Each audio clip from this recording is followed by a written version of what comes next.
This is what's keeping me going right now. My full cup of coffee and my pumpkin cupcake candle. You guys, Brian picked these up for me from BJ's. This is the winter edition of the Polar Seltzers. These are so good. Trying to focus. I drew out a little bit of my plans on this one here. But it was really messy, and you guys know that, you know, I'm not a huge fan of messy. So I'm just going to go ahead and recopy it over here and then make whatever adjustments or changes that I need to make. It is a Sunday planning time, and I am so not motivated, but my house is completely quiet and I'm giving myself a time limit and I need to get it done. So I haven't moved on to my next unit study just yet because I don't know, school always works out so much more smoothly in my head and in my heart if I actually put my plans down on my papers. A lot of times I do my planning in my head and not on my papers, but I feel like it works out so much better.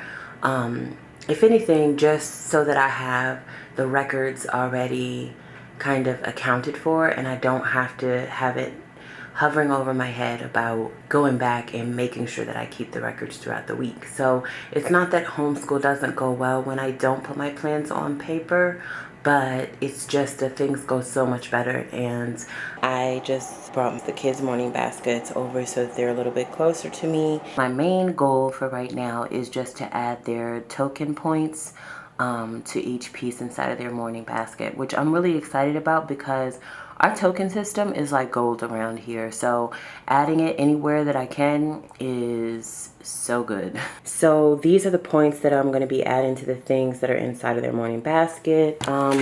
These are just sticker sheets from Avery. When I was thinking about how to add or assign points to their the items in their morning baskets, I thought about these stickers that I had already that I could just print out and use to put on the different pieces that I put inside of their morning basket. So I have 4 points, 6 points, 8 points, and then a line of 10 things that are worth 10 points. I don't know if you can see that, but it's just basically a little circle sticker. You can kind of see it, right? Completing one page inside of the word search is worth 4 tokens. So I'm going to take this and put this on the corner somewhere so that they know that it's worth 4 tokens. I laid out some of these other books. I grabbed their work boxes. I try to pull them out like one subject at a time so I can refill them, and right now I just have all their science work boxes. I grabbed my Water and Our World because this is our next unit we're going to be working on. And then of course I have my weekly planning pages. My goal is just to complete this one page, but if I'm doing extra well, then I would complete an additional page, which would give me 2 weeks of, you know, general planning. So I've been making my way through my planning pages slowly but surely, and I'm really trying to really pay attention to what we've been doing over the last few weeks and any changes that I want to make. I tackle the subjects basically from the top to the bottom, and the first one is Bible. We're going to be working on Noah's Ark and the origami kit that I showed you in our last homeschool haul. So I went ahead and grabbed that.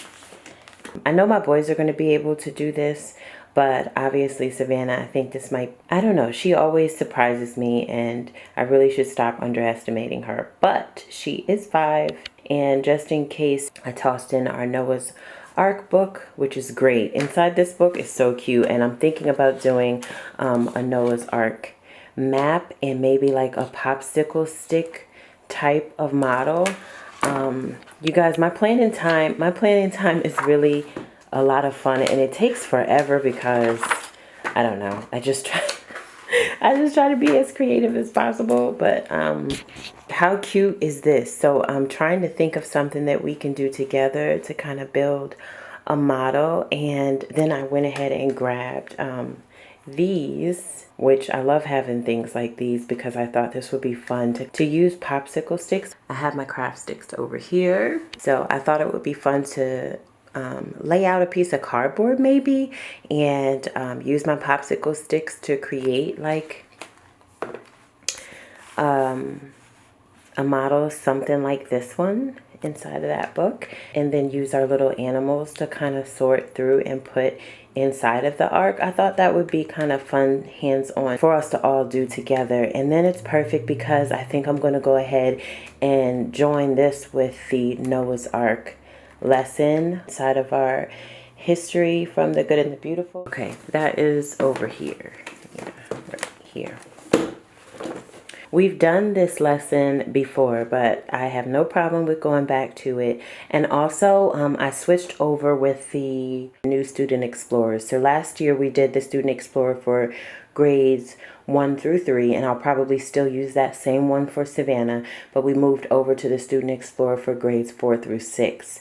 So I think the activities are going to be slightly different, which is nice. So that should work out really nicely. So now I started working on language arts and reading. I'm trying to assess how things have been going with language arts and reading, and this is our book year, so that has been going amazingly. We are still working through The Wild Robot, but it has taken some time because we've just really been reading lots. I mean, we've been having a lot of fun with our read aloud time, and the kids have been breezing through their quiet reading time books, so we kind of took our time through this one and probably missed a couple days, but we should be finished with this soon.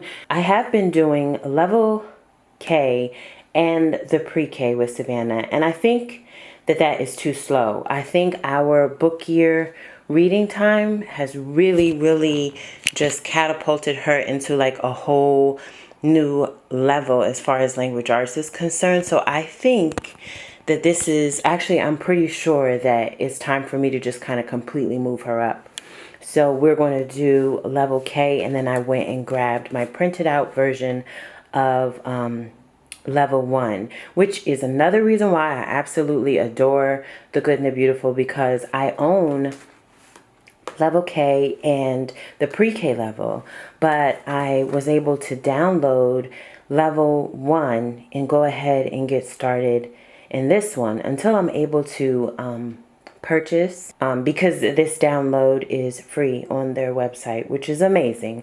And if I want to go ahead and purchase the hard copy, I can do that when it fits into my budget. So I continue on with level K because I don't want her to miss anything, and I don't think anything is wrong with just moving along and, you know, reinforcing any concepts, and just making sure that we're not missing anything. But moving her on to the level 1, I think, is what we are going to choose to do, and it's going to be a good fit for her. As far as the boys are concerned, I have a 2nd grader and I have a 4th grader, and so we are working through level 3 together, which is right in the middle, and I get to adjust it as we move along based on, you know, the things that they're stronger in and the things that maybe they might be weaker in and need some more reinforcement. So this has been working out really well. We skipped around in level 4 last year, and this time I'm going to just go ahead and start from the beginning and work our way through. Normally in my planning pages, I just write down the lesson that we are starting with. I don't really write down goals of where I want to be. I just kind of add those along as we naturally move along throughout the lessons. Because how fast or slow we move through them doesn't matter to me. It just makes, you know, it matters to me that we are progressing. So what I'll do over here is pretty much just write down what we are starting off by working on. Poetry and idioms. So that's where we start, and that's all I write. And then as we move along, I will fill in, you know, how far we got. If we end up working on poetry and idioms for the rest of the week, that is absolutely fine with me. If we breeze through that and move on to something else, that's fine with me as well. So I'll fill that in as we go along. I will also be breaking out our handwriting books to get in a little bit of handwriting practice. We have not been working through these pages so far in our new school year, and that is because we've been doing so much writing to go along with our book year and all the reading that we're doing. So this is his language arts notebook, and this is anytime he wants to write any notes that he needs to remember as far as figurative language and things like that. He will write notes to himself in here. But this is some of what they have been working on, and they, oh my gosh, they so enjoy working on their stories in the morning. So because we've been doing so much writing in this form, I really haven't focused on filling out any of the handwriting sheets. But I think I'm going to go ahead and throw them in this week. I love their writing so much. So I think I am going to go ahead and throw in a little bit of handwriting practice this week.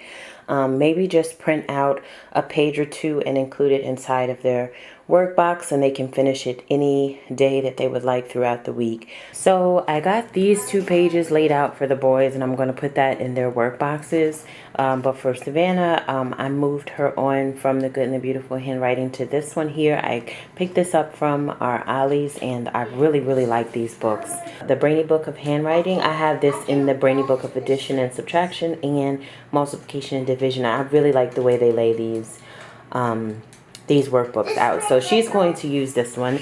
So these are perforated pages. Isn't that what it's called? So I'm probably going to go through and detach all of these pages and put them into a binder, so it'll make it easier for me to copy the pages and use it with the other kids. I'm trying to fill out all the bottom bits down here, all of our electives and things, writing, geography, science, history, art and music, our photography club, our explorers club, our wild explorers club. And right now I'm working on this cooking section. I try to do everything we do in school to incorporate into our real lives. It just makes it easier for me. I am currently working with Home Chef. I'm pretty sure you guys have seen that video already. We had a lot of fun making that video. But for my cooking course, instead of running based on a curriculum, I just try to find as many ways possible as to incorporate it into our real life. So since we have the Home Chef meals, the kids are helping me make those meals, and then we use that as our little cooking class, and we just try to learn in our everyday life. In addition to that, my oldest son, Cameron, he is responsible for making breakfast in the morning. And as the weeks go along, I am trying to teach him how to make different things for breakfast. So this week we are going to be working on making eggs. I just went ahead and grabbed my farm anatomy book.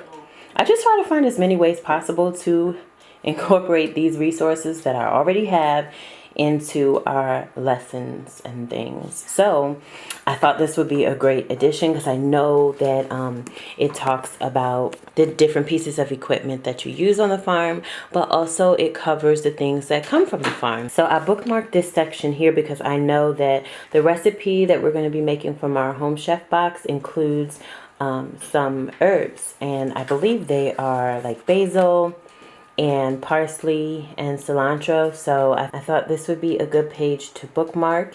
And then I also bookmarked this section here about fresh eggs, since I'm going to be working with my oldest to make eggs in the morning. I thought this would be a good page to go to. But then also they have pages on like tomatoes, and I'm sure that's in one of my recipes and things. I'm really excited about that, you guys, because you get resources like this all the time, and then you forget to use them. So I'm trying to just reach for the things that I have and use them as much as possible. And that really makes me excited, because I feel like I'm making things my own, if that makes any sense. So I'm going to keep working my way through the rest of my planning for the week. I just printed out these super cute pages that I found on Pinterest.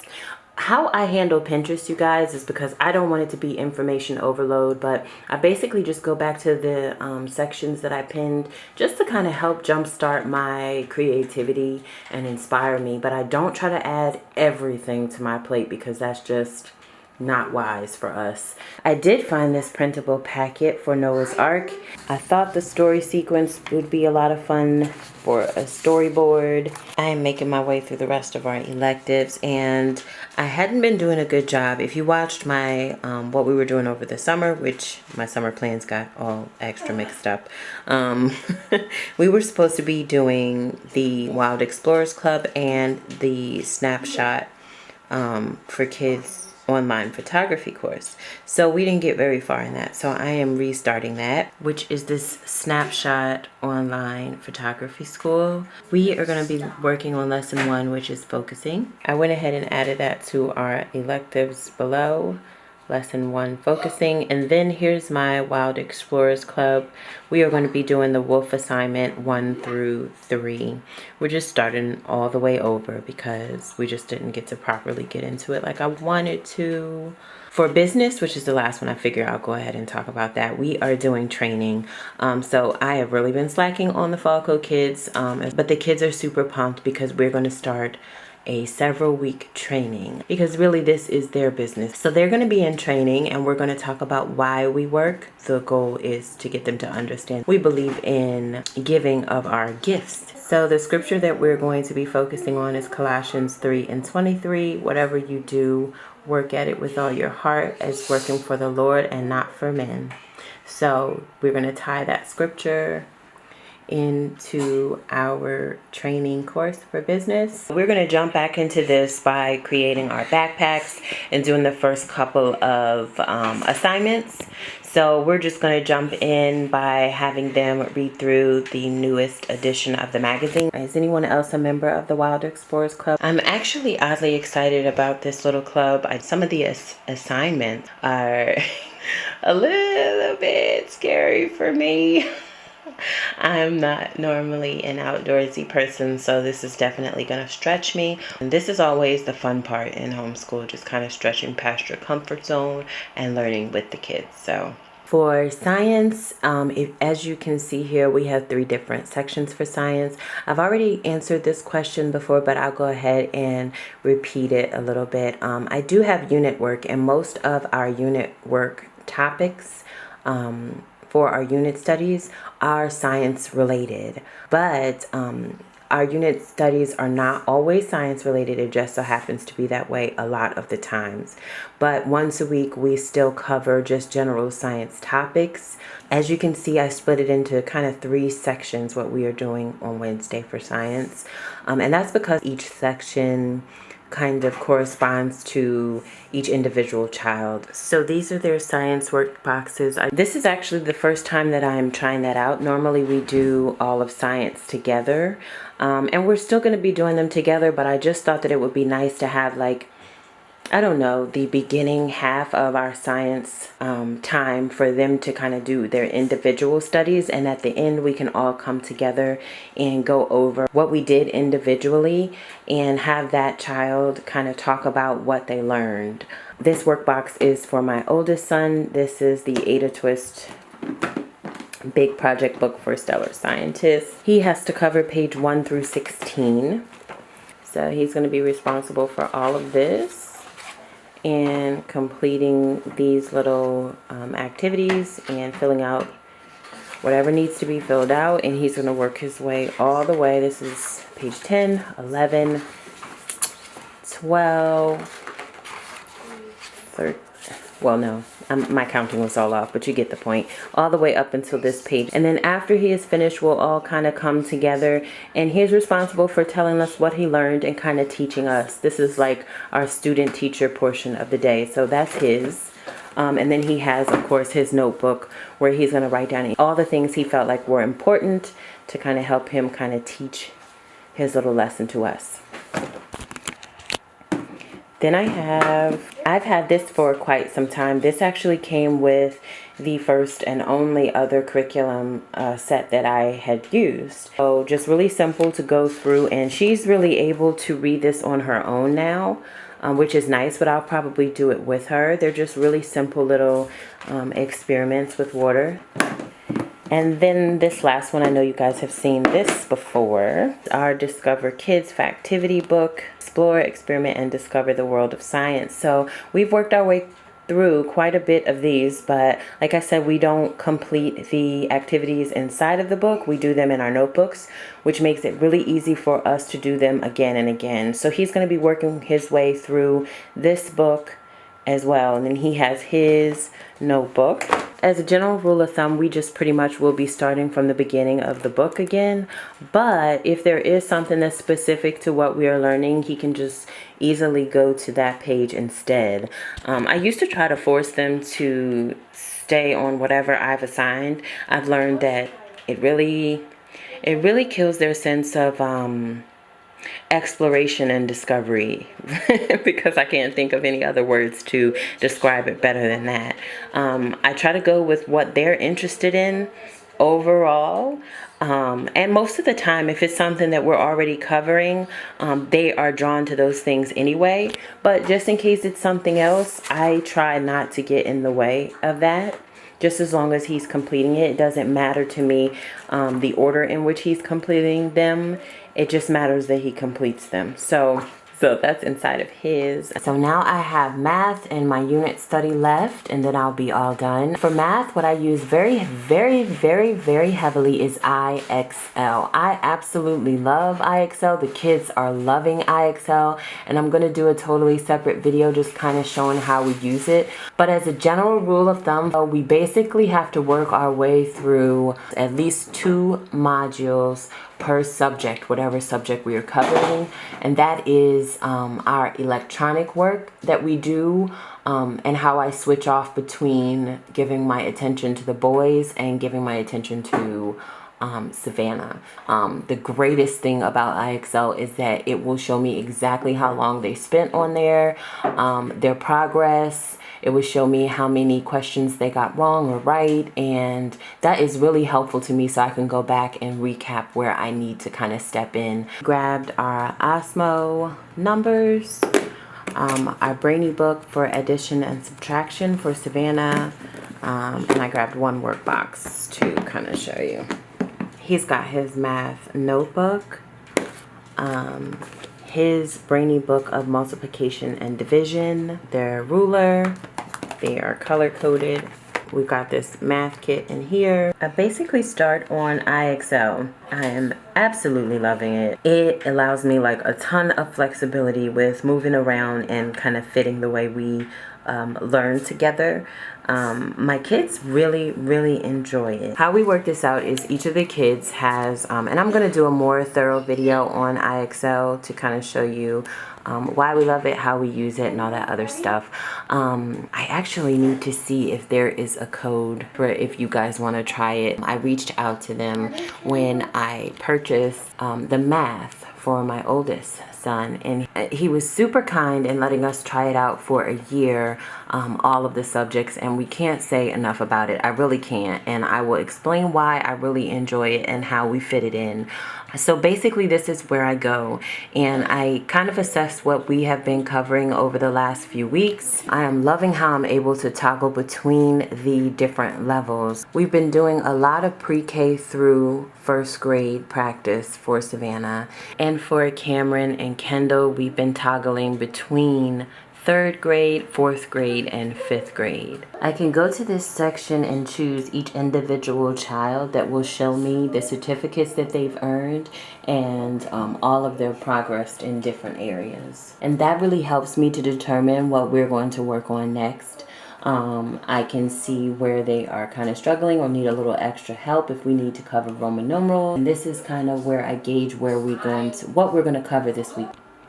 When I go to each of their accounts, I can see what they have completed and what they have worked on. So I can see here that they have, Kendall has been working on place value, and these little medals let me know that he's completed them, and they tell me what the percentage was. So I'll move him over here where he can start working on comparing fractions, and then I'll have him do one on operations with fractions. In general, we try to complete 2 modules before we switch over to doing work with mommy. Savannah, she's also going to be responsible for finishing up 4 pages. When they do work in their workbooks, they are responsible for completing 4 pages at the minimum. She's worked her way through quite a bit of this workbook, which is great. She typically tends to go from front to back cover, which is great. The boys, I have a bit more challenging time with them doing them in order, but that's okay. It doesn't matter to me as long as they complete the 4 pages. So I'll just go to the next page that she's on, which it looks like it is. Here we go. So she is doing neighborhood numbers, and she's going to be completing these word problems, these math word problems.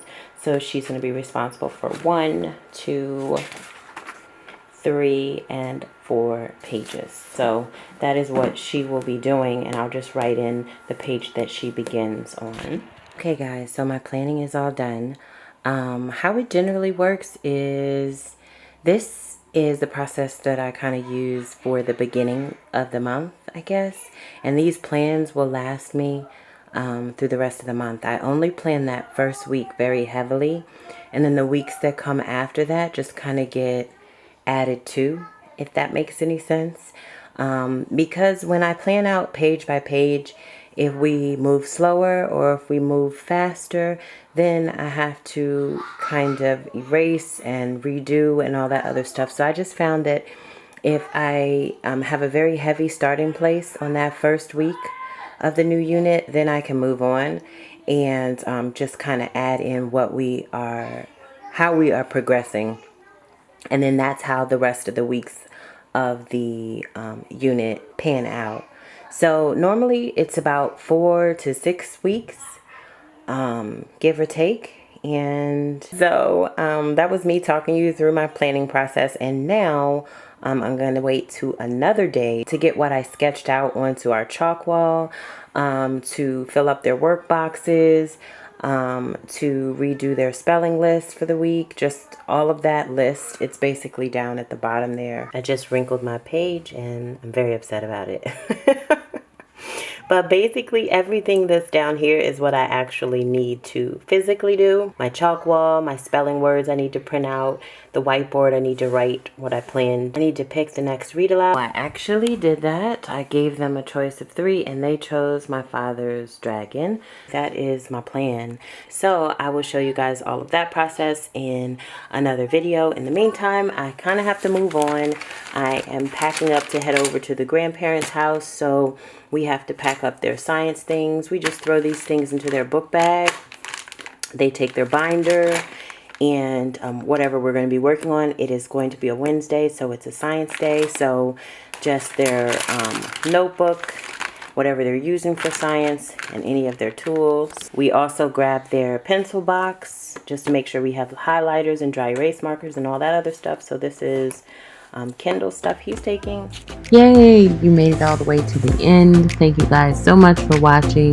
Please make sure to give this video a thumbs up if you enjoyed it, and make sure you are subscribed so that you get notified when we post again, and we will see you in our next video.